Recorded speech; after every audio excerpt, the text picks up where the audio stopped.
Hi guys, my name's Matt.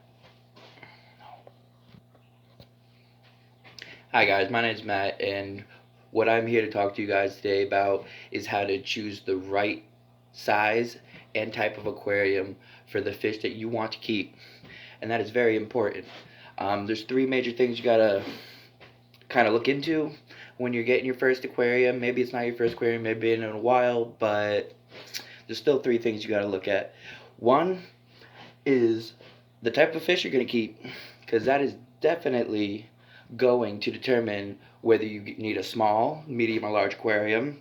If you get something like a beta, 2.5, 5 gallons, 10 even better, that'll suffice really well.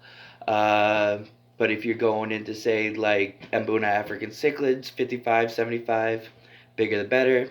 Some of your bigger fish like haps and peacocks and anything really that gets over, I'd say, 9 to 12, 13 inches or bigger, you're going to need to go even larger.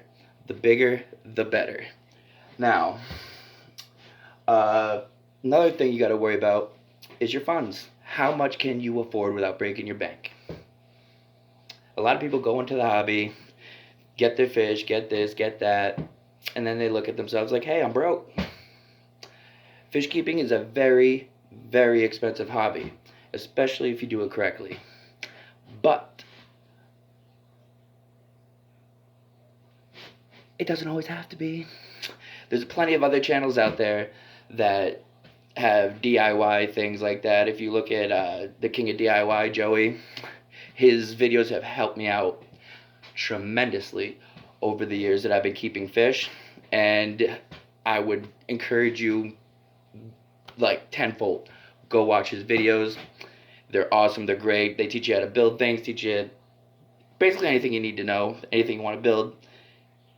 I don't know anything about building stuff, but when I need to, I go to Joey's channel.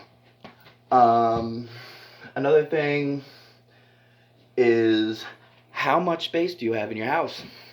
That's another big thing. Say you in your living room, that's where you're gonna put your fish tank. Adjacent wall from your window, get nice natural light, all that stuff. Well, if you've only got 4 feet worth of space and need a 6 foot tank, it's not gonna fit. So space is another thing you've got to worry about. Um, but I think the most important thing before you buy a fish tank, choose the fish that you're gonna put in it. Please, you. I've seen it 100 times. Somebody goes out, gets a small little arowana, puts it in a smaller tank. Says, "Oh, I'll upgrade later. I'll upgrade later." Well, guess what? I can almost bet you they'll either end up giving that fish away or it's gonna die, because life gets in the way, money problems happen, and they just don't end up upgrading.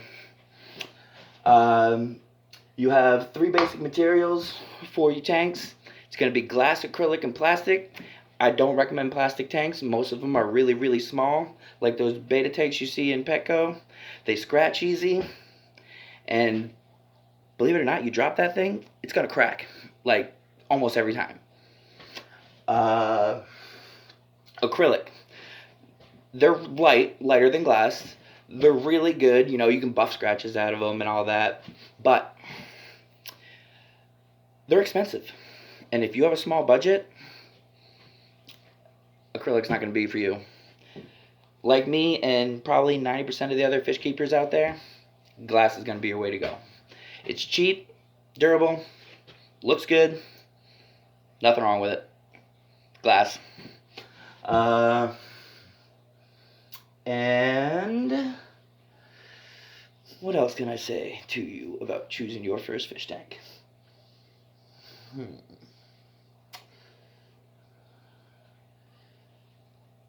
The bigger the better. I can't stress that enough. The bigger your tank, the better. More room for your fish to swim. Your problems, say you overfeed one time or whatever.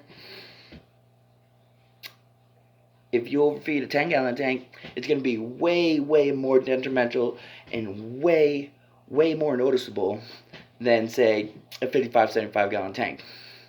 I'm just saying. Literally, it's going to be 5 times more noticeable in a 10-gallon tank than it is a 55. And it's going to be 5 times more harmful for that fish. And that is going to be my video for today. It's my first video. I'm sorry if it's a little weird, a little quirky, or whatever. But remember, it's just a fish thing.